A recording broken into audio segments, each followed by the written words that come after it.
Telangana phone tapping मामले में बड़ा खुलासा। पूर्व डीसीपी पी राधा किशन राव ने कबूला बीआरएस सरकार में हुई थी जासूसी। कहा विपक्ष के कई बड़े नेता, पत्रकार सहित जजों और वकीलों के फोन की गई थी टैपिंग।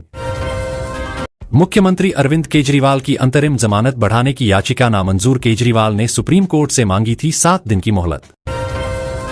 आखिरी चरण की वोटिंग से पहले तेजस्वी के चक्रव्यूह में फंसे नीतीश देनी पड़ रही है सफाई। कहा अब इधर उधर नहीं करना, अब यही रहना है। तेजस्वी ने चुनाव बाद नीतीश के फिर पाला बदलने का किया था दावा।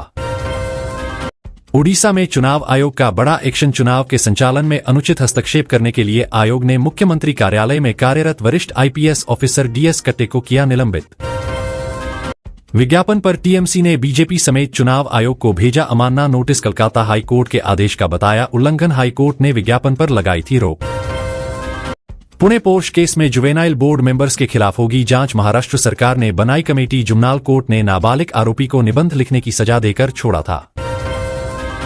उड़ीसा में ईवीएम तोड़ने के मामले में बीजेपी प्रत्याशी प्रशांत की बढ़ सकती है परेशानी। चुनाव आयोग ने वायरल वीडियो की जांच के दिए आदेश। प्रत्याशी पर महिला मतदान कर्मचारी और पीठासीन अधिकारी के साथ मारपीट के आरोप। 31 मई को भारत लौटेगा कर्नाटक सेक्स स्कैंडल में आरोपी व एनडीए प्रत्याशी प्रज्वल रेवन्ना। जर्मनी से बेंगलुरु की फ्लाइट की बुक लैंड करते ही एसआईटी कर सकती है गिरफ्तार। राजकोट घटना में गेम जोन के मालिक की भी जलकर गई जान। मां से डीएनए सैंपल हुआ मैच। घटना में 30 लोगों की गई थी जान। दिल्ली में प्रचंड गर्मी के बीच लेफ्टिनेंट गवर्नर वीके सक्सेना का बड़ा फैसला। मजदूरों को दोपहर 12 से 3 बजे के बीच मिलेगी काम से छुट्टी। नेवी के लिए भारत खरीदेगा 26 राफेल एम। चीन से मुकाबले के लिए हिंद महासागर में होगी तैनाती। 50,000 करोड़ की डील पर गुरुवार को होगी चर्चा। अपने द्वारा दिए गए विवादित बयान पर पोप फ्रांसिस ने मांगी माफी। एलजीबीटीक्यू समुदाय पर की थी अपमानजनक टिप्पणी। माफी में कहा कि भावनाएं आहत करने का नहीं था इरादा।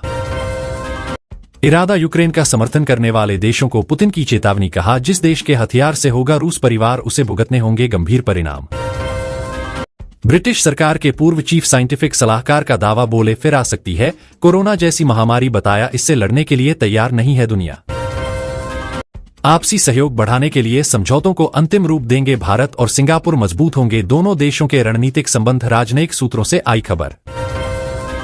पेटीएम ने अडानी से डील की खबरों का किया खंडन। कहा नहीं कि हिस्सेदार बेचने पर कोई बातचीत। अफवाहों का किया खंडन। 100 रुपए के लेन देन पर एसएमएस नहीं भेजेगा एडीएफसी बैंक। 500 रुपए तक रकम प्राप्त करने पर भी नहीं आएगा कोई मैसेज। देश का सबसे बड़ा प्राइवेट बैंक है एडीएफसी बैंक। गौतम गंभीर का टीम इंडिया का हेड कोच बनना लगभग तय। जल्द होगी घोषणा। पद मिला तो छोड़नी होगी केकेआर की मेंटरशिप। 3 हफ्तों तक गायब रहने के बाद गुरुचरण सिंह का बयान। कहा सही समय आने पर रखूंगा अपनी बात। तारक मेहता के सीरियल से मशहूर हुए थे गुरुचरण सिंह। आज से अनंत अंबानी और राधिका मर्चेंट की प्री वेडिंग सेरेमनी इटली में 4 दिन चलेगी। से फिल्मी सितारे होंगे शामिल।